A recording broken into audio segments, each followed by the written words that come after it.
Welcome to Modern Anarchy, the podcast featuring real conversations with conscious objectors to the status quo.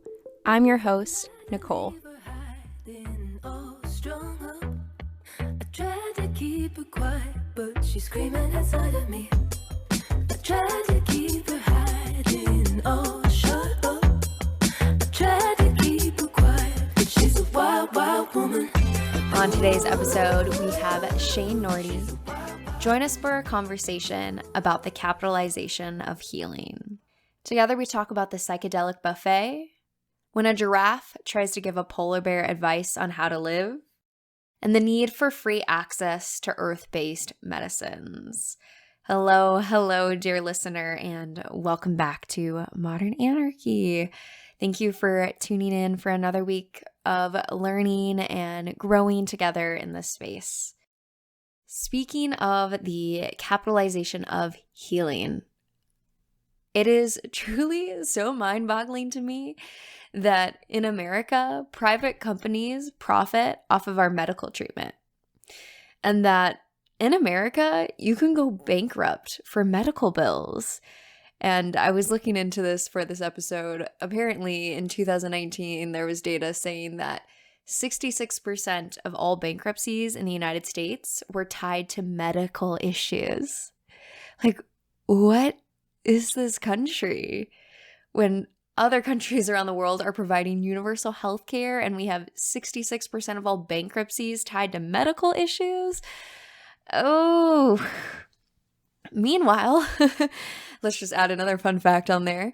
The top 1% of American earners now have more wealth than the nation's entire middle class. 1% has more money than our entire middle class. So yeah, the capitalization of healing. And as a psychotherapist, right, I fall into that same category of people who make money off of healing. And you know, I took out hundreds of thousands of dollars in loans to work towards my degree. So I am shackled to the system in that way. And they have lots of power over me in that large accruing debt that has grown while I'm in grad school. While I'm still in school, the interest continues to climb higher. So thank you, Patreon supporters. And thank you, all of you listeners that keep sharing this podcast with your community and your people, because it makes a big difference for the spreading of this work. And I also think this is why it's important for therapists to have sliding scale rates. And we talk about having sliding scale rates down to provide more access to the medicine. And I think it's also important to have sliding scale rates up, right? If the top 1% of American earners have more wealth than the nation's entire middle class, I think it's important to charge each to their own ability, right? Seems fair. But yeah, America will continue to unpack that one for many years to come with the access to life, liberty, and the pursuit of happiness. Sometimes I wonder how much access we have to that life piece when you have to go into thousands of dollars of debt to be able to go to an emergency room. Anyhow, right? Way too big of a conversation for this space. But in the last year and a half of working as a psychotherapist at Sauna Healing Collective and training in psychedelic assisted psychotherapy, I have learned a lot about these healing medicines, but there is even way more that I do not know. So I'm really humbled by the power of these medicines, and they've told me very directly to be humble. I feel like I've heard them speak to me at times that there's so much humility to have in this space for the learning that I am doing and taking you on with me, dear listener. I hope you're learning just as much as I am in these conversations. And so I come into this space and these conversations with a lot of respect for the people who have much more expertise in this area than I do. And it's such a profound honor to hold space for these guest stories, and that they trust me to hold the container and are so vulnerable with all of you, dear listeners out there, that this space truly is such a gift. And Shane had talked about trusting in the movers and the shakers out there of the movement that are going to change the paradigm around earth-based medicines. And I know you, dear listener, are one of those people. So again, thank you for sending this episode, this podcast to your friends and to your community and raising our collective consciousness around these topics. Thank you. I am sending you all my love. And with that, let's tune into today's episode. So then the first question I like to ask each guest is, how would you introduce yourself to the listeners? Well, hello everybody. My name is Shane Norte, coming out of Southern California, the Pale people, people of the West, or in terms of the Spanish and what's commonly known today is the Listeño people on the La Jolla Indian Reservation. I have a 501c3 religious nonprofit. I'm here to help, people who are engaging within earth-based ceremonies, and particularly, I offer free access to people who can't necessarily afford the couple $100 to $1,000 plus for certain treatments or the travels. So that's basically what we do with the church, but also preserve our traditional ways of the Pale people, and hope to offer that to anyone who's looking to heal, reground themselves, and learn about earth-based medicine in a traditional way. Yeah, I'm so thankful to have you on the podcast here. And I would love to unpack that. If you could explain to the listeners earth medicine, what does it mean to you?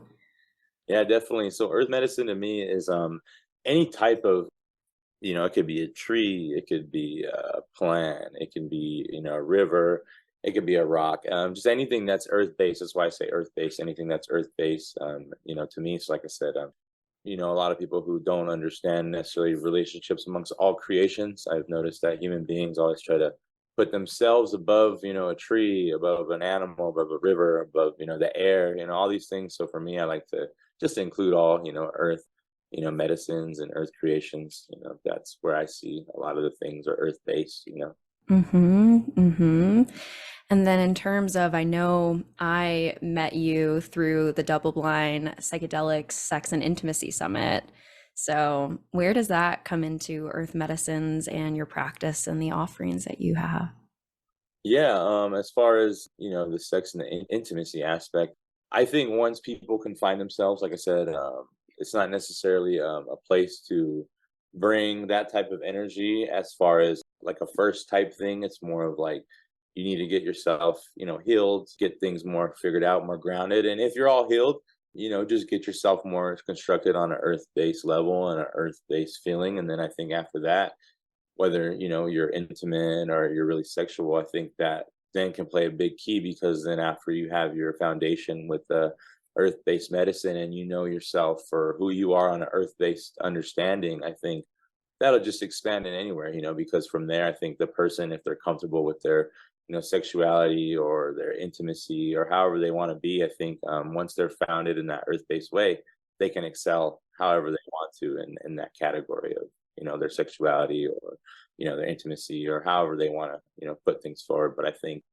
to be grounded earth-based and find yourself, I think that's a big foundation to have outside of just going out there and having fun, which there's nothing wrong with. But I always say, if you're grounded and you have a strong foundation that's earth-based, I feel like that can't do anybody harm in wherever they're at in their life.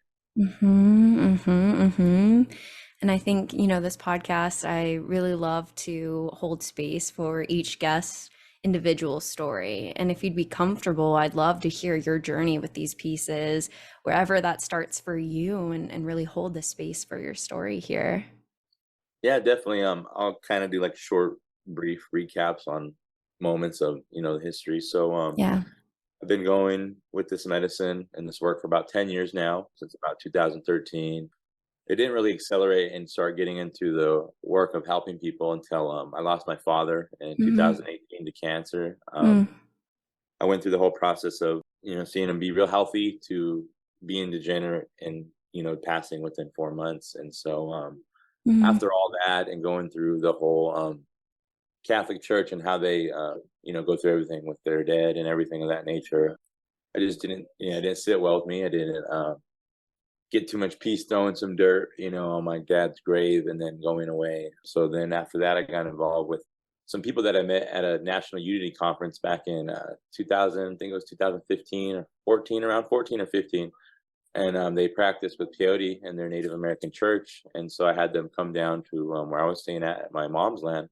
just explained them with what happened with my father, and just told them that I needed some more help and I wanted to get some healing because I was still hurting and kind of going through a lot at that time. So when they came through, we set up a ceremony, and there was about 15 plus people there. As I was getting my healing and releasing all the pain and whatnot with the death of my father, I was looking around and I noticed that it's not just me in here. Because a lot of people will collectively be like, "Oh, this is my journey. This is my personal journey," but it's like you're not in here alone. If that was the case, you would be sitting in the ceremony by yourself with nobody to help you, no one to look at, no one. You would be literally the definition alone in here. But at that Mhm. moment, I saw that all the people who were there, men and women, were both getting healing and expressing forms of letting go of their own traumas and whatever was making them, hold back or suffer or be sick or whatever it may be. So that's when it clicked with me, is that if this space can help all these different people from different walks of life and different families at that too, because every person in there has a family. Everybody comes from a different person, a different background, a different story. So for it all to match together, it made me feel good. And I said, this is where I need to, put this space together and help people, because I'm seeing it happen in real time. So a little fast forward, I start going within the local people, family, friends, and I ended up getting involved with the local medicine person who his family was the last one to conduct the Wamkish. That's where we actually conduct our lodges, at the Wamkish. It's goes for big house. That's what the definition means. But yeah, so I basically described to him, what happened to my father, and when I decided to build the Wamkish. But at the time, I called it a lodge, and so I asked him, what we called the lodge in our language. I know we had a word, and that's when he was like, "Oh, this is your Wamkish. It's for our people. It's to help us. It's been here. Take care of it, and it's going to take care of you." And so then a little fast forward after that, I just start working more and more, with just some of my friends, some of my family. Then my mom kind of introduces me to our own petroglyphs, our own rock paintings, and that's when I see, our mushroom art, and I see the mushrooms on there, and I see other things on there. But that's when it finally clicked, and I realized that, we are traditional people and we come from it. And, at that moment, it made me feel good because I was wondering why the earth medicine, psilocybin mushrooms, I was wondering why they felt so home to me, Mm. why everything was just clicking, and so at that moment, that's when I figured it out. So I didn't have a church at the moment, and so I started figuring out to myself, because I didn't really need to start the church because we have the Native Religious Freedom Law Act. If you're part of a federally recognized tribe or within the reservation boundaries, you have the right to practice any of your ceremonies or any of your practices as long as they're within the federal land or the Indian reservation. And so that's when I was like, okay, I have that. But then that's when I took it another step further and was like, well, I want to incorporate with the state of California and, file for a religious nonprofit entity. And so I ended up doing that in 2019. Became a 501c3, got tax exempt, got and recognized all that. So then after that, I started working, like I said, started working with different people. This is a little fast forward now, maybe Mhm. 2019, 2020, and so on. I ended up talking with a brother, building good communication with them, ended up being the CEO of Decrim Nature at the time. And then a little fast forward more, then I ended up becoming a board member, currently a board member at Decriminalized Nature. From there, I just started building the network, started reaching out, started branching out to people, started to move within the mycelium network, they like to call it. And I Yeah. started connecting with different people, like such as a former UFC fighter, Ian McCall, started working with him. And so I branched out with him, gave him one of his first traditional ceremonies in that aspect.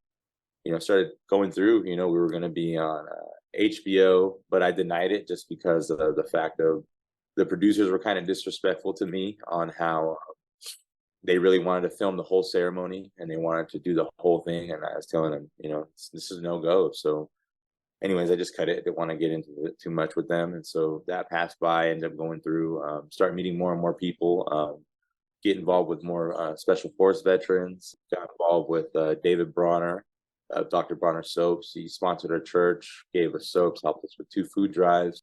He's actually been to the ceremony, been to our church. Yeah, like I said, just from there, just started working all over and branched out with former NFL player Ricky Williams, made a little documentary and looking to make some more stuff. But now, now that I'm seeing how everything's been moving, that's kind of now where I'm glad that I had those times to kind of build my foundation more, because I already had my native foundation. But as far as this whole conglomerate of the psychedelic buffet, I've just noticed how much fast and how much pace and just also the lack of truth too that is not being spread within big organizations, movements, other orgs that are working with these medicines. And so now I'm trying to recalibrate and come back to a wholesome version of it, because I think the psychedelic movement needs to be shaken up in a natural aspect. We already know there's billions of dollars. We already know there's scientists. We already know there's doctors. We already know there's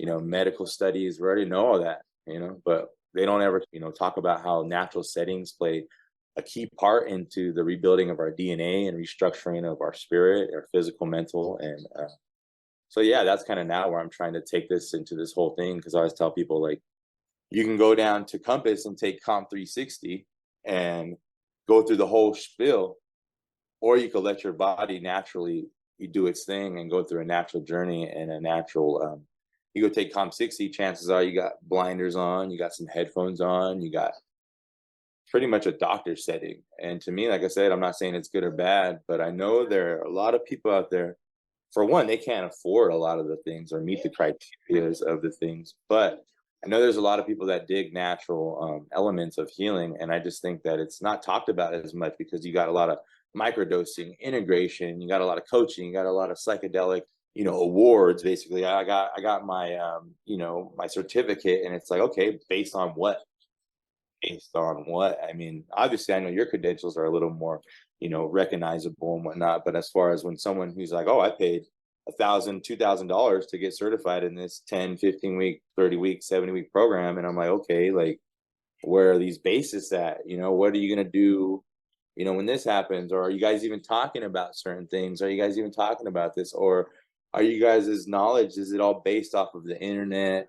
Word of mouth, but is it like a lot of it, is it based off of true experience? Versus myself, it's like I've worked with over 250 people from all calibers, all walks of life, and on not just microdoses, but on 30 plus grams, 20 grams, 15 grams, 10 grams, 8 grams.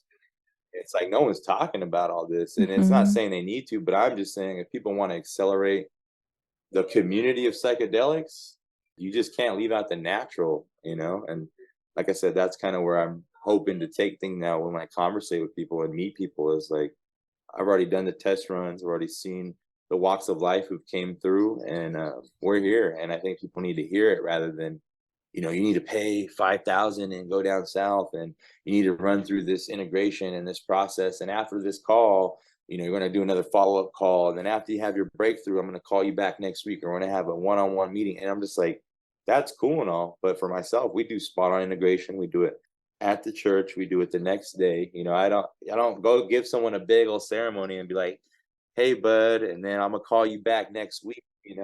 We'll do a Zoom call. And they're just like, but no, it's not like that. And then some places like that, you'll go to an org, you'll get gone through the meat grinder, and they're like, okay, take your integration book, take your journal, and I'll give you a call back next week. And it's just, I'm not Mm-hmm. saying they're all like that, Mm-hmm. but majority of it, like, how many people are really in your interest without there being a business exchange? You know what I mean? Oh, without this, integration call money, or this phone call, or this, and I'm just like, where's the healing in that? And I get it if people have to make an honest living and people don't have money, but if you're going to lead with I need to make money and say you're helping people, I don't know how much you're helping people. You know what I mean? If your main interest is to get a business exchange before you even give them help. Yeah, the capitalism of healing. Right? I'm so thankful that you're in this space, and thank you for sharing your personal narrative and how you got here. And I was just feeling this overwhelming sense of, God, we need you. Thank you for doing this work, and thank you for spreading the truth, right? And your experience with this. And yeah, as you were talking, I was thinking about how, like, oh, we can take it even deeper and lower. I in my work, I hear of a lot of clients who have gone to ketamine infusion clinics around the city of Chicago, since that's completely legal. And they talk to me about these experiences where they were in the room alone, got the injection for the ketamine, completely left alone, no integration, no support, had a, difficult time on the medicine, and then don't know what to do with that experience. And so like we can take it even down and darker, to like people just being left in rooms alone on the medicine with no anything, right? So I'm just so thankful that you're, creating a movement to talk about these things and to change the paradigm of the capitalism of healing, right? Oof. Yeah, yeah, definitely. Because like I said, to me, it just doesn't make sense, and obviously, I'm where I'm at, positioned to where I don't need to make the excuse to like I need to make money, but I just don't think that's cool. Like I said, if you're an organization that wants to help, create something around free access. Mhm. If you're trying to create money, like create money for free access and not just for select people, for anybody, for anybody. If this person over here can't afford 2,000, 3,900, or they can't just leave their family and fly down to Peru or wherever these treatments are at or whatever, like provide free access. For myself, like I said, that's what we do. We give free access. And when people need help, they need fly, they need gas, they need advice. People need to do that. That's one movement that I'm trying to create now. So the free access. I've noticed every organization, whether it be military, whether it be BIPOC, whether it be LGBTQ, whether it be Native, whether it be Hispanic, any of them, it's like I feel like they're still dividing to a degree. I'm not saying that's their core tactic, but in a way, if I'm saying, hey, I only want to work with SF vets. I only want to work with these type of vets. You got to be an SF. You got to be that. And I'm like, I get it, but at the same time, what about the other people that don't have that criteria? Or like, for instance, let's say someone who there's a BIPOC one. We're like, oh, we want to support BIPOC, this and that, and it's like, what if someone just doesn't vibe with that and they don't even care about that? They just want help. They just want this, or they don't fit this org's model or whatever they're trying to go for. And for me, I'm like, that drives people away too. You know what I mean? Or saying we're just queer only. And I'm not saying that's bad. I'm just saying it drives people away who not necessarily there to tear it down or talk about it in a bad way, but they're just saying like they don't even want it to be categorized in that. Why can't it just be healing? Why does it have to be specifically this, specifically vet, specifically blacks? It's like, to me, I'm like, it's like I said, church of the people. It's not church of blacks, it's not church of the whites, not church of the natives, not church of the LGBTQs. It's people. We're all people. And that's where I'm trying to hope again with the free access is to give that. Cause I feel like people are still dividing people with whatever they're doing, not everyone's bringing everybody in. You know what I mean? Everybody's like, I only want this group or that group or that group, or I only want groups that vibe collectively with these pit tits, these little knit bits. And I'm just like, kind of healing's that. Which I think is hitting on, one of the pieces you talked about for that ceremony that you had, the community aspect. I think that's a huge piece that's not really talked about within the healing nature. And my God, especially within my field where it's very individualistic. You sit down with this individual therapist and do this sort of work, expecting change on that level when change happens on a larger systemic community level. And so I feel like that's what you're hitting on, that bringing in our, commonality as people that need healing under these systems. Right. And seeing the fact too that it's hard. See, that's one thing I don't like about a lot of these psychedelic orgs or movements. And it's like I'm not to sit here and diss on love. This is one thing I want people to not hear my words. I'm not discrediting love. I'm not discrediting peace. I'm not discrediting any of that. But I always tell people to get healthy, it doesn't feel good at first. If I'm a heroin addict, it sucks to lose that needle. If I'm a drunk, it sucks to have to put that bottle down. If I'm fat, out of shape, and want to lose weight, it's going to suck to give up chili cheese dogs and burgers. So it's like, to get healthy, it kind of hurts. It kind of hurts at first, and it doesn't always feel good. Obviously, when you get past the hurdles and you get to a level of neutrality of getting healthy, whether it's mentally, physically, spiritually, it's like, yeah, it will be better. But the road there before you get to that plateau, it's a little rough for anyone who's a recovering addict, anyone who's healed, whether it's any addiction, anything. It's like they'll tell you before they got better, it was pretty worse, Yes. and that's where I feel like a lot of the psychedelic spaces, they don't talk about that enough. People need to go through this, and not everybody gets gut checked humbly, meaning like some people hang out with people that like boost their ego or like boost their own bullshit, right? Like some people will think they're full of good things when it's like you could just be around people that are gassing up bullshit. You know what I mean? Just because you sound good or you got this or that, like you don't think people are playing into your ego, or you don't think people are using you where you're at in your field rather than like being your real friend or actually acknowledging who you really are outside of like what they want to use, you know? And so that's kind of like where I'm saying, I'm just hoping again, just people can see the graphs of we need to kind of get humbled in a good way and not humbled with love. I feel like that's going to come after once we do our part as human beings and take care of the earth and ourselves and our communities and our families the way that we need to. Oh man, all that love and all that shit's going to radiate. But it's like until we solve these human issues, whether it's our water, our land, how we treat the land, how we walk on the land, how we treat people on the land, how we treat the animals, the air, our own communities, it's like we're not going to change, and that's why I'm hoping with the church to branch with all these people is to say you could do what you want, but collectively as human beings we all live here and we all are stewards and have responsibilities to take care of this earth, and it's not a bad thing to do that and to rally around doing that. You know what I mean? I'd rather rally around helping the earth than how can we make more money out of these people's trauma, how can we like sophisticatedly extract these people's trauma so we and you can get rich. I'd rather be like, hey, how can we collectively, help with this water or help get these people food or help this person who may be thinking of suicide or is on drugs or is homeless or like that's the stuff I want to talk to people about, not business exchange. I come from a $1 billion tribe. So it's like my tribe already makes billions of dollars and we have the biggest bottling plant in Southern California, Arrowhead. So it's like we have all these amenities where people want to talk about money and success. It's like Morongo has already done that. So for me, I'm like, I'm beyond all that. I want to help people. I want to create that space, not create the space to make money. That's all people are doing is they're creating space to make money and they're using all these word salads and they're using people. And I'm just like, okay.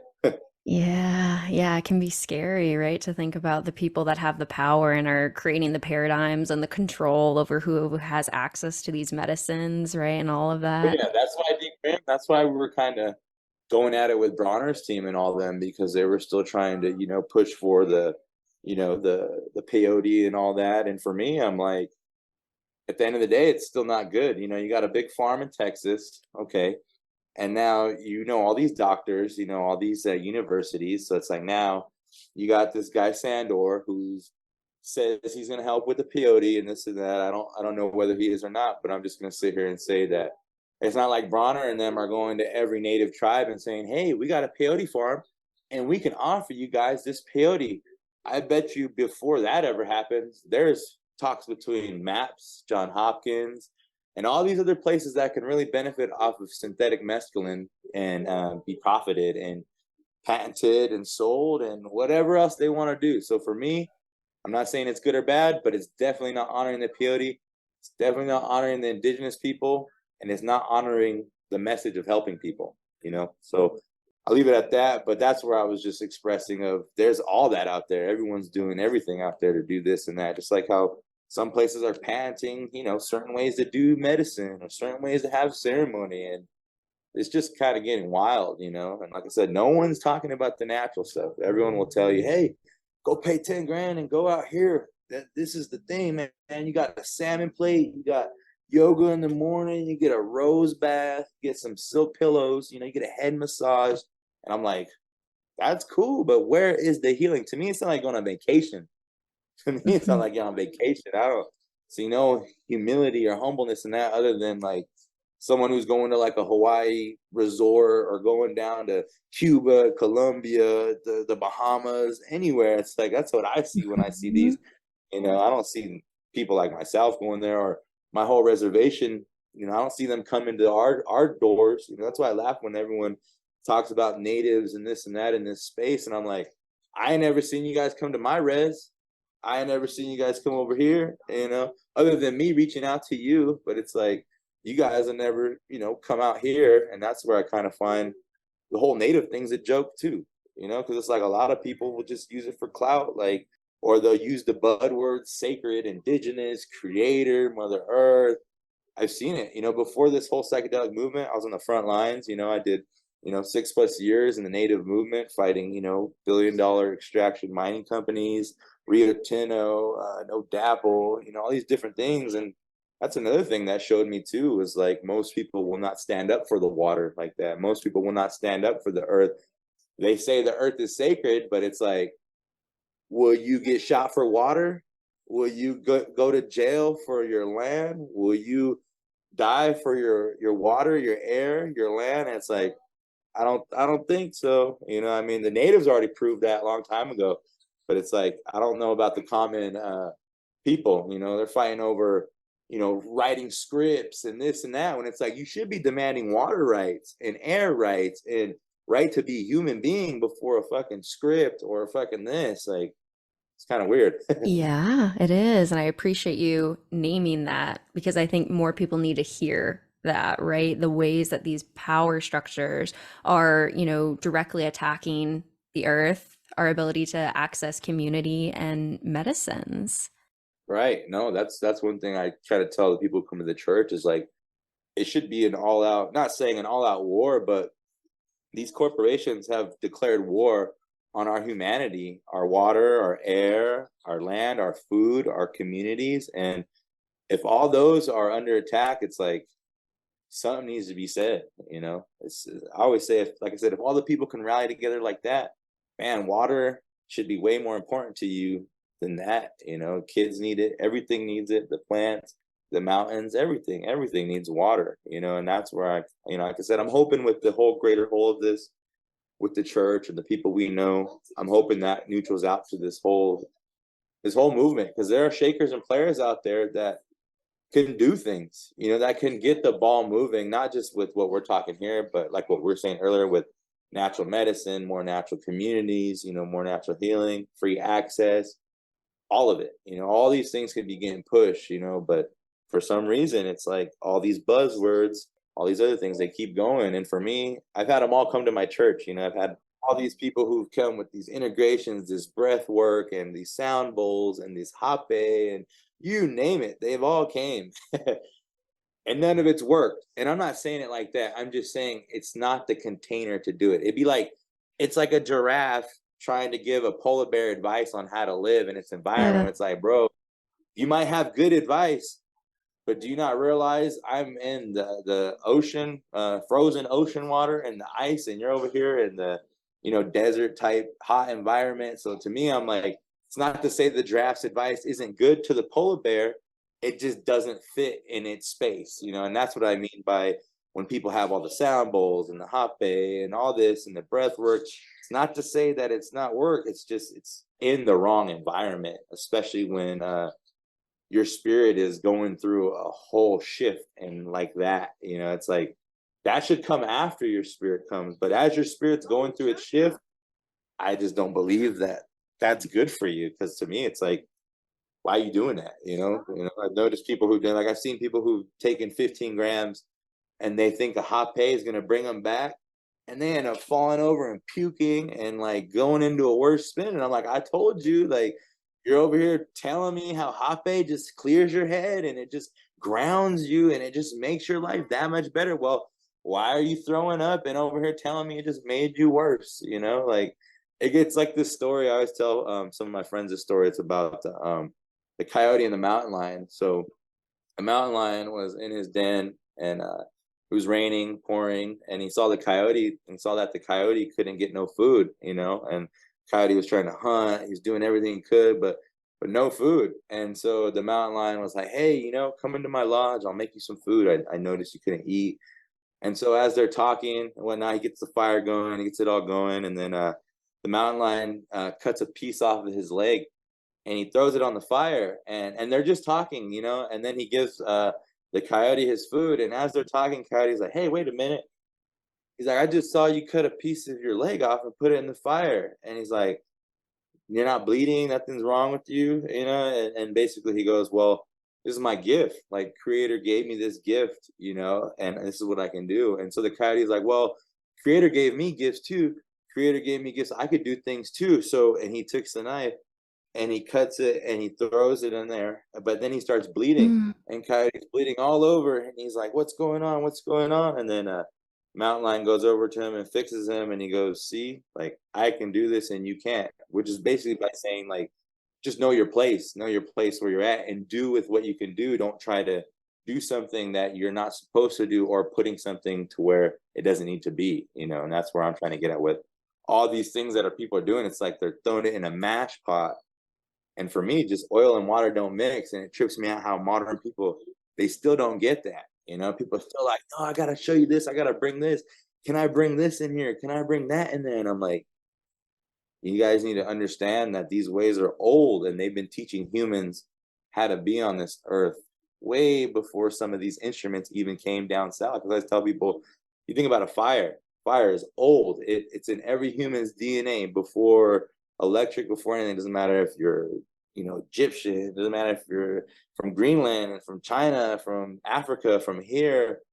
Fire was there for people, in the worst and the best times, whether they cook or they needed to light their home, their dwelling, whatever, ceremonies, you name it. So like I say, a fire is key to everyone's being, and that's kind of where I keep thinking that people should see that, rather than like, oh, I went to the ceremony and maybe I should bring this in, or can I bring my sound bowl in, or I know this song, can I play a tune? It's like, just take it easy. No one's saying you're wrong. No one's saying that that's wrong. We're just saying that this has its environment, and it should be kept in its environment. Just like if you take a polar bear and you drop him in Death Valley, he ain't gonna make it that long.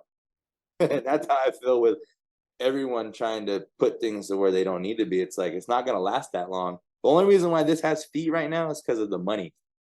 That's the way I see it. Like the reality of it. And obviously there's good people out there like you, myself, and other people that I know, but I feel like what's keeping it relevant is obviously the money and the funding in this, but there's no structure of a true foundation that's holding it up in all this mix. And that's why I like the church, because it's like we are working with all these people and holding up in all this mashup. And I think people need to look at that more and exchange stories, and look at it, and not look at it as like, oh man, these are just some Indians, or oh, they're just ruthless, or Mm. they're just this, or they're just that. Because I even feel that in my ceremonies, like, when they talk about like racism or generational racism, whatever it may be, I feel that sometimes, not just from myself, but from other people. Because like I said, if chances are, if you don't have a native friend, or you never been around natives, you only know about native through like history, Hollywood, or like some stuff. And most people are like, oh man, natives were savages, natives were killers, natives were this, natives were that, they're on a reservation, they're on that. So it's like, when I see people come to where we're at, so I can already see,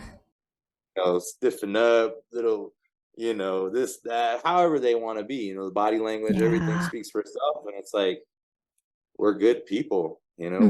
we're good people. Look at, you're coming here to our land to get help. Like, how can you not see that in your own being? Like, if we were what you thought we were, this wouldn't even be happening. So it's like, we're trying to bridge this gap. And I want people to see that, because I always feel like people talk so much about racism, and it's like, I don't ever hear about native racism. You know what I mean? It's like, I always tell people, like, you'll hear about all of it, but it's like, I still feel it today as a native man. My wife still feels it. I feel it in my kids, my family. We feel it in other places, but it's like, it's kind of like the untalked about, stepchild or something. You know what I mean? Like, oh, we don't want to talk about that one. We don't want to mention that one, but we'll talk about that one and this one and that one. But oh man, leave that one in the basement. Just we don't want to talk about that one. And it's like, well, you should, because this applies to all of us. Where you're at now stemmed here. I always tell people, like, original racism and all that trading. I always tell people, we're getting traded before black people were getting traded. We're already getting traded to the queen, making human zoos out of us. All these things are going on. You know what I mean? And so I'm just telling people, like, some of those things I still feel today, even in the psychedelic space. I feel it Mm. heavily when I pull up with my staff, and I pull up and I'm just like, what? Like, y'all should be proud that a real native's here to offer his space and offer his knowledge, instead of looking at it as a threat, or just being uncomfortable because you've never met a native, or you've never seen a fucking native in front of your face in his being. It's like, it just kind of, sometimes it rubs me wrong, because I'm like, I'm here to help, Yeah. man. Like, I want to help you guys. Like, I'm not here to be mean, I'm not here to pick on anyone. Like, if anything, I'm gonna talk crap about the organizations that can help people and don't. Yeah, I will say there are organizations that have money and know people that are just being ignorant and they're holding back on really helping people. I will say those, but for good people, no, I support good people all day, you know? That, and then, like you said earlier, right? Buzzwords. Here, look at, let me use this pretty buzzword and then use like the cultural appropriation of these practices, or trying to put, like you said, the giraffe and the polar bear on top of this, right? Mm. Right. No, thank you for seeing that, because sometimes I don't know how to say it other than how I say it, little things, you know, because I believe people think they're, given good intentions, but it's like, hey, just take it easy, man. Yeah. Yeah. Or women or whoever, just take it easy, because it's okay to say you don't know yourself, just because you read things online or you have this or that. It's like, you don't have to be that way. I mean, I could be that way. I'm never that way with people like on their journeys, or I could be that old grandpa Indian and just tell people like, you need to get your shit together and you need to stop fucking around and you need to get serious with this shit. But it's like, I'm not that way. I'm like, hey, come on, we got this. You're all right. We mess up. We're humans. We're all in a collective mosh pit of trauma. So it's like I try to resonate with people, but it's like, if we be serious, people are just messing around and they need to pick it up. You know what I mean? Because I feel like the real healing is getting down to it, and then shit, you can make up any word you want. You know what I mean? That's how I feel. It's like, get the shit down, and then make up all you want. At least it'll be credited, because I feel like a lot of this stuff, it's like a glass house, because once it really comes to the real deal, it's gonna go nowhere. You know what I mean? But it's like creator, Mother Earth, family, community, that everybody has that, even if they're alone. It's like you still have family, friends. You might be alone in your own mind, but you're not alone, and that's where I keep saying, like, I wish people can get there, to where we can collectively come together, and I think it is. I think it will be, people like us and other people who want to continue to spread good messages and open up the doors for people to share their message in a good way. Yeah, I agree. I think that people are waking up. People are, taking new perspectives to things. But I mean, even just channeling back to what you said earlier about the discomfort of growth, though, you're saying what you're saying, and I'm like, yes, but someone hears that and they get uncomfortable because they're like, oh, me, I'm doing a wrong thing, oh no, and go into that space of defense, and then choose to not sit in that discomfort of growth to expand beyond that, right? Exactly. No, that's one thing that I see, because like I said, I sat with Navy SEAL, sat with UC fighter, NFL people, people that are considered tough in their own arenas, right? And every time, break, and like it's like what you're saying though, because yeah, you can get punched in the face, you can shoot somebody, you can go tackle someone, but it's like that doesn't stop the truth from, like, it's like, okay, when the truth hits you, what are you gonna shoot your way out of it? What are you gonna punch your way out of it? What are you gonna, it's like, no, it's still gonna be there, and it doesn't matter how tough you are, or like how many people you killed, or how many people you beat up, or how many NFL bowl rings you have, whatever it may be. It's like, you're still human, and you have feelings, and you have a heart, and you have a mind. And like I said, I just feel like a lot of people, they don't sit with that, because they, a lot of people, whether it's drugs, go get the same coffee every morning, whatever it may be, everyone has their own thing to kind of not deal with the reality of things. You know what I mean? And some people go to therapy, some people pay hundreds of $1,000s, go to therapy, and still are like, and that's where I'm saying, like, people still aren't sitting with it. And that's why I like the Womkish and the medicine. It makes you sit, because even if you leave, it's like, where are you gonna go? You can't unsee and feel what you just seen and felt in there. Like, you can go home, you can go lay with your dogs, you can go on a hike tomorrow, you can go fly across the world. It's still not gonna change what you just saw and felt. And that's where I think, like you said, that scares people. That's uncomfortable, because most people are like, oh man, like, they have their pre-set up, you know what I mean? So it's like, when the medicine comes, not only in a spiritual, but even in your brain, you think of like how the chemicals shift up your brain, shake up your brain, unlock your brain. So it's like, most people haven't even had a fucking brain shakeup like that since they were a kid, since they had their first Christmas, or they had their favorite candy, or their mom came home with their favorite food, or whatever, but it's like, most people, they plateau because they got work, they got kids, they're into this life problem. So it's like their brain is at this, like, I don't know, I just feel like the chemicals are out of whack, you know, and then once that medicine hits, it allows the brain to equalize and come back and, oh fuck, you know, I can fucking breathe. I know what I gotta do. I gotta fucking put this bottle down, or I gotta stop fucking going to casino, or I gotta stop fucking whatever it may be. You know what I mean? But that's gonna be on you because you can still see it, like, whatever, you know. Yeah.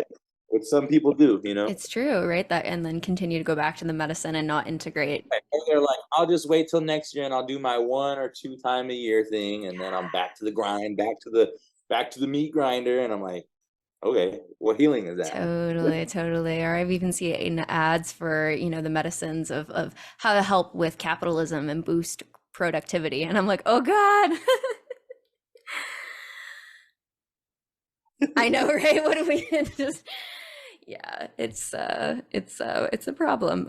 Yeah, I mean they one of my supervisors had talked about how they show the imbalances of your life really clearly, and how, like you said, that can be hard for people to sit with, and like what does that next step mean, I'm thinking about, you talked about that first ceremony after your dad's passing, and how sudden his passing was, right? And you said that it helped you to release. I'd be curious if you could share with the listeners, like what were you experiencing in that moment for maybe someone who has never been on the medicines, right? We don't know who's listening to this. Like, what was that experience like for you? It was just like reliving everything with my dad, Mm, like mentally, just going through it, and then also spiritually just letting it go, like, because this is one thing I always tell people, not everyone always has, the bad mom or the bad dad, so for me, I always say that I had a great dad. My dad was there, he was always present, took care of us. He has 7 kids, and he was always there. He never had to work, he never had to do any of that, always took care of us, was always there, got us to all our games, got us whatever we wanted, to our sports, everything that we needed, that a father needed to be. So for me, it was like I was just reliving it because I knew that he was gone. So it was like I got to just have that moment, because in our way, it's like when you go, you're supposed to let them go, because in the reality, they're not here. Like, they're on their journey. Their journey is to be out here. Their journey here is no longer here. They had it. They already were walking, living, seeing, touching.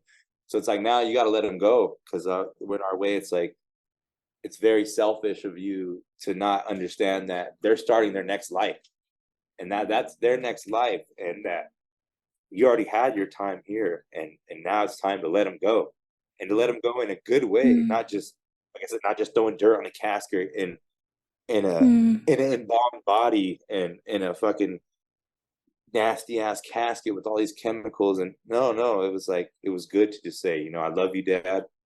Thank you for my life. Thank you for the time, and just go and have a good time, and I'm okay. mm, Thank you for my son. I have a son now. I have a daughter. So mhm, I'm like, you gave me life, mm, and I thank you for that. It was just an honor to let him go like that, and I felt so much better because it was like I did my dad justice. I didn't just fucking, like I said, throw dirt, go cry in the room, and like, oh fuck that, oh fucking wish you were here, Dad, oh, and fucking get drunk or whatever may have leaded out of that. You know what I mean? Or just fucking be mad for years and be like, oh, my fucking, I didn't get to say bye. So it would just felt good to just be able to do that, because I know when people do that, when they go and see their loved one embalmed, that itself is traumatic. That itself can sit in their head. You know what I mean? That can play in their head.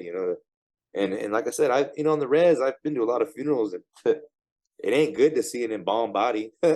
You know what I mean? And so for me, that's why I liked it, because in that moment it felt good, and I was able to release, and I was like, I'm glad we had these ways, because even for us, we used to cremate. We never did any of the stuff we did today. And so for me, I realized that we had these ways because they mentally, physically, and spiritually prep you. When someone dies, that shit's hard in here on the body and on the spirit. So it's like, just like if you go to war and you kill someone, that's tough on here, on the body, on the physical. And if you don't have a way to release and heal, that's going to stick with you and lead to so many things. And so that's where I keep saying that that's what I felt. I felt just released, and I felt just okay to accept my dad's death and not look at it as a bad thing, or look at it as like something that just sucks. Because I know a lot of people, when people die, that's how they look at it. Like, oh fuck, and God damn it, I wasn't there. I didn't say goodbye. I didn't even go to the funeral. Like whatever. There's just so many things people have, and so that's where like I said, it felt good, and I still feel good, and miss him every day. But I'm glad that I was able to have that ceremony for him and pray for him, and give him that go, because I know some people, they don't have that, and to me, I'm not saying it's good or bad, but I feel like that would help on both ends of the party, for family and the one that went, for anybody who did something like that. You know what I mean? Yeah, what a honor to your dad and the ways that he impacted your life, right? And that continual release, right? The tears that you were just having in that moment there, right? Like there's that continual release. Yeah. I'm glad you had that space, and I'm glad you have the community, right? That was so important in that moment when you were looking around. And how did that sit with you in terms of the grief process and the medicines in general, the community aspect? It was good because, like I said, at least natives and the ones that I know, ones that I pray with, it's like we get it. Not to say that we know how we're gonna release or how we're gonna, show those emotions or whatnot, but we get it as far as like doing it. As far as where we come from, because we all come from, backgrounds. Just like I was telling my vet bro, he's an active duty military, and he was just telling me how many people that he's, you know, killed in the line of duty, and how it doesn't always sit well with him and things like that. And I was telling him, like, I was like, I've never, been to combat or anything. I was like, but as far as the reservation goes, I was like, there's so much death. I was all, so much suicide, so much opioid addictions, just car crashes, people just messing around. And so I was just telling them, like, we come from it, like we know what it is. I always tell people, it doesn't matter if you shoot someone in the head or you watch someone deteriorate from cancer. It's like when they go, they go. Humans just like to brutalize it.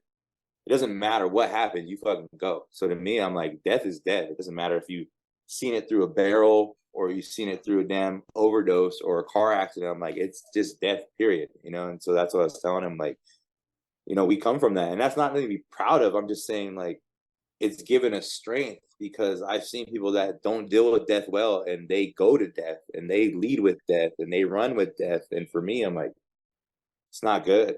It's not good. And that's where I keep saying that in that moment, that's what made me feel good, to know that I come from people that have seen their loved ones, whether it was suicide or, fentanyl overdose, or have to go, discover their body burnt in a car, whatever it may be. It's like, I knew all my people here, they come from real shit, and they weren't going to bend or budge. And yeah, it felt really good. Cause like I said, like what you're saying about being left alone, I can imagine, like, if I went somewhere and I got fucking dosed up and I'm just left there, like, Yeah. it would be scary. Yeah, absolutely, right? And I think that's part of the nature of the therapy side, right? You put the diagnosis on the individual. We work on this individual. I mean, I love to talk shit about psychology and therapy, so I'd be curious if you have any thoughts about, yeah, the paradigms of healing that are so individualistic, and how those are connected to psychedelic medicines. Yeah, like you're saying, it all goes down to individualists, small, this is what you got, this is that, and we're gonna go from here. And it's all like, it's just so stiff. You know what I mean? It's just like, sit in my chair and let me judge you, and let me tell you here, and you don't even know my life, but let me judge you real quick over here. And yep, you're all right. Yep. Oh well. Oh, I just I'm just like, it's the same thing as psychedelics. Oh yeah, well, you're this, you're that. Okay, here's this retreat. Here's that. Oh, here's ketamine. Here's LSD. And I'm just like, okay, like, you can't actually just see someone for who they are. You're automatically just diagnosing them or throwing something at them or saying, here, do this. But yeah, I think definitely it's both sides, as far as, like you said, they're just bringing people down into single individual categories, and then just like, they either make it or don't. And for me, I'm like, what the hell? Yeah, I'm with you. I'm with you trying to work in that system to change it, because I think it's absurd, right? To not see the individual in the larger system, to see the individual under the systems of oppression like capitalism, right? All these pieces that are impacting us, and to put it back on the person. And then just even to think about what the whole field is doing in general. Like, I mean, we want to think that it's all people trying to help, right? That's what we want to believe. But when we think about just the idea of diagnosis, we've put so much power in our systems into a certain individual who gets to decide what is health and what is not, which is a really interesting paradigm when you think about that. Like, who gets to determine health and diagnosis and then healing? Like, that's just a very interesting paradigm. Right. No, that's one reason why I always tell people, like, I never claim this is going to fix you. I never claim that this is a cure all this is just to show you yourself, because most people don't ever look at themselves in a right way. So, like I said, and after that, that's on you. It just trips me out how, like we're saying, someone can easily be like, yep, yep. And it's like, bro, that's not even what it was. Like, I just need to talk and just have a real conversation. You just gave me a fucking, a downer or a fucking this or that. And now I really am losing it. Mm-hmm, mm-hmm. And I think there needs to be more conversation about the need for community in all aspects of our healing, because it's frequently, again, yeah, the individual, here's the pill versus, hey, what about the systems? Where's your community? Are they sitting with you when you're going through grief? Opening ourselves up to other paradigms, I think will hopefully change that system. But yeah, we're up against a large system, like with so much money, that is controlling access to these medicines and access to these paradigms. And so I think that's why I'm really thankful when people like you are willing to come onto the podcast and share your time and energy in this space with the listeners, to hopefully help them expand and see things in a different way, and challenge the paradigms that they've been sold. The space needs some real big shaking up. Like, everyone thinks it's shooken up right now, but I'm like, how? Money, science, and everyone making up words. How is that? That is just, every human does that. Every trend, every time in history, humans fucking hive mind and come up with something. And for me, I'm like, we've been doing this shit. It's on our rocks. It's in our stories. Marino Sabina is not the only one. All these things that have been here before, integration, psychedelic, all these words. It's like, we've been doing this before a human even thought of these words. And that's why I'm trying to, like, say people should see that, rather than like, oh, you don't have credentials, or you didn't go to school, or you're not with such and such. And it's like, motherfucker, if you came here, your shit would just evaporate like fucking steam in a hot fucking pan. So it's like, where does your stuff come from? A bunch of biased, rich, studies and fields of work. It's like, okay, if I had rich friends, we could easily make something up and all agree upon it and be like, you don't fucking know. But it's like, that doesn't mean we're smart. Yes, yes, yes. I mean, it's radical to think for me that people are like, "Oh, the field of psychology says," well, wait, the field of psychology was created what, like 100 years ago by Freud and these original thinkers, but like there were people much before that that had Right. ideas and concepts about healing and well-being and pain, and then even, beyond that, like we're evidence-based practice, evidence-based things. What about time-based things that have existed before we started doing research? Like, what about that paradigm? I mean, like you're saying, that gets thrown out the window, but I think we need a radical reshaking to ask the questions of who created that paradigm, who has the power in that paradigm to determine truth or not, right? And like you said, it started with white men. Yeah, definitely. And that's where I think people should see that's where a majority of psychedelics are still. Even if you got like lower, people within the field of the web, it's like, still these white influencers still trickle down to them somehow, some way, whether it's their words, whether it's a sponsor, whether it's an org, whether it's just them being in the whole web. It's like, somehow, some way, these have trickled down. Even if you're black owned or this or that, it's like, somehow, some way, these are still in your circle. You know what I mean? And if not, people who are around it, who are slowly involved. I've noticed that many circles usually have people within, maps, compass, all these different places. And if they don't, they know friends. Like, we need this community of earth-based people, because at the end of the day, they're making what they want it to make. And if they want, they're going to dismantle it how they want to dismantle it, or discombobulate it how they want to discombobulate it. And what we're talking about, the people, if we're strong in that, they can't touch that. They can't touch people. Yes, absolutely. Power never wants to give up power, but when we think about the collective coming together and the amount of us, right? I think there's a lot of power there when we work together, like you've been saying throughout this episode, despite our differences, whatever those might be, to come together to our oneness and our peopleness. And so I'd be curious, sometimes I like to, towards the end of episodes, think about ways that we can work towards that collective movement. And, some people might hear this conversation and then go into that, oh my God, everything's wrong, everything's bad, it's all messed up, and then go into that freeze response of, I don't know how to change this system. So I'd be curious, not to put all of the responsibility on you, but do you have any ideas about some, small movements people can take towards this collective action to get the ball rolling? Yeah, no, I felt the same way when I came into my awakening of who I was. I was like, dude, like they already done made their print, like they already done. But then as I started to move more, because like you said, I did get that freeze. I was like, man, this shit is way bigger than me, like Yep. too much bigger than me. And Uh-huh. Yep. then I started thinking beyond me, and I was like, okay, well, it's not just me here, because the things that affect me, they affect the common people. Not saying that they affect them how they literally affect me, but in a neutral balance of things, it commonly affects everyone in the same neutral way. And so that's where I started to realize, like, you got to get out there. You just got to get out there. It doesn't matter if it's only one person, two, three, but you got to get out there. You just have to. Because that was me. Like I said, when I had my breakthrough, I literally printed like 600 copies of like my own little fucking like my own epiphany through when I did medicine.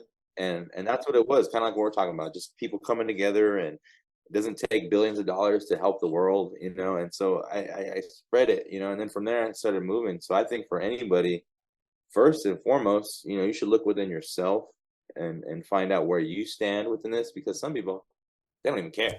The world is the world. I like fucking movies. I like the VR. I like my job. I fucking like my Tesla. Like, I don't even care. But for those who do, like I said, take it in within yourself to find out yourself and where you stand with natural things, whether it's water, the air, your food, your community, and how your community stems around water, air, and food. If it's not anything what you're looking for, like I said, make it for your own self to want good water, good food, good air, good community. And when I mean by air, I'm talking like, obviously there's places like if you live in downtown LA, you can't fucking fight that. But you can find places to get some good air, whether it's find a hike, whether it's go to a good place, a place that's not so polluted by, traffic, whatever. But there's many things that people could do to find themselves. And then from there, I'd say start looking at movements, organizations. But I always say, come at it with your own organic approach. Not so, are they going to give me these types of perks or this type of like googly eyes type thing? It's like, no, go in it with your own. Like if you have a strong, foundation of earth or a foundation of yourself, I'd say find it that way, because then if that organization is not real and can't handle that, then you're going to see it and you're going to feel it, and they're not going to like you. And that's not to say it's something wrong with you, but if someone doesn't like you because you want to be earth based and you're not for like all the jazz, like that doesn't mean you're a bad person. That just means this person needs to look at their natural aspects of how they view their life. Just because you're a natural based person doesn't mean you're wrong. Doesn't mean that, you're bad or your thoughts are wrong. It's just saying that this person has some work to do, and you need to continue to look for people, because it took me a while. I've been doing this for 10 years, and it barely started picking up about, 4 years ago, you know what I mean? And so from then though, I was just traveling, talking. So like I said, I think people should just, ground themselves, find a good place to go, whether it's, if you want to do medicine or you don't. But if you do want to do medicine, I think it's good to just find yourself, because then when you do medicine, at least you'll have a better assurance of yourself, rather than kind of going through the wave and the whole spin cyclone thing. Because at least if you are spinning, you're gonna be like, I know who I am in this spin. It's better to know yourself in a heavy journey than to be like, oh my God, I don't even know where I'm at in my own life, or fuck, my bills aren't paid, or whatever it may be, whatever it gets to people. I just feel like if you have your ducks lined up, it's a lot easier on you. You don't have to have so much, mental spin outs in the ceremony because you're just like, you're good. Yeah, thank you for sharing that piece of action for the listeners, and thank you for sharing your time and your energy. Those are valuable resources, and so I really appreciate you sharing that with me and the listeners. And if it feels good to you, I leave a little bit of space at the end to check in and make sure there wasn't anything that you wanted to say in this space that maybe we didn't hit through the conversation. Otherwise, I have a closing question that I can guide us towards, but I always like to leave that space at the end too for the guest. Yeah, well, I think everything was covered real good. I think people need to just stop giving credit to these goons. It's kind of gross because it's like you don't even know really who these people are. Fact of the matter is the power is within the person, not a fucking rich person who's manipulating people through their constituents or their knowledge or their fucking PhD, whatever it may be, whatever the title they have. It's like, stop giving these goons, the credit, because half of these goons don't even know what it is to be earth based or have a true connection to Creator Mother Earth. And I mean that, because if they did, I wouldn't be calling them goons. Yeah, and come together with your community to take that action, to take those steps, whatever it might be, right? Right. Well, if it feels good to you, I can guide us towards our closing question. Yes. Well, then the one question I ask every guest on the show is, what is one thing that you wish other people knew was more normal? I wish one thing that people knew that was more normal was that yourself, it has everything you need. There's nothing that's lacking within yourself as far as mentally, physically, and spiritually. It's just, like we were saying earlier, just the environments that we're in has really put a lot on every human being to where they can't be the full themselves. And some people, they do express themselves a lot, but I feel like people need to just look more within themselves, and see the fact that we're here to do good things. And I think that's just, where people need to just take it. Everyone has it. You don't have to always go to these things or this, you have it in you. And just make sure that, you're around good people. And I feel like, it'll come out of anybody. Just people just need that. They do. And that's why I'm so incredibly grateful that you're doing this work, that you're sharing this message, and you're, impacting lives by the work that you're doing. Thank you. Thank you for what you're doing as well. I've heard a couple of them, and it's cool. I always like hearing other people. That's what I was telling my wife. I was like, man, it's just some people suck at questions, or they ask the same like mushroom questions or the Sure. same this, same that. And so I was just telling my wife, like, I'm interested in this one because it seems like we'll have a little more discussion versus just the typical mushroom podcast or things that Sure. I hear. Sure. That's good. Thank I you. appreciate that. I mean, I have so many frustrations with the field of psychology, but if I can use any of my skills to create an exciting show, great. You know what I mean? It wasn't all lost. So yeah, so I really appreciate that. And is there anywhere you would want to plug for listeners who have connected with you, who have connected with your mission and want to support your organization? Where would they find your stuff? Yeah, you just go to Church of the People for creatormotherearth.com. After you check it out, there'll be a contact us. And yeah, my email will be on there, and people could just email me and I'll get in contact through there, through my email. Great. Thank you so much, Shane. Thank you. This was a good one. Good. If you enjoyed today's episode, then leave us a 5-star review wherever you listen to your podcast. And head on over to modernanarchypodcast.com to get resources and learn more about all the things we talked about on today's episode. I want to thank you for tuning in, and I will see you all next week.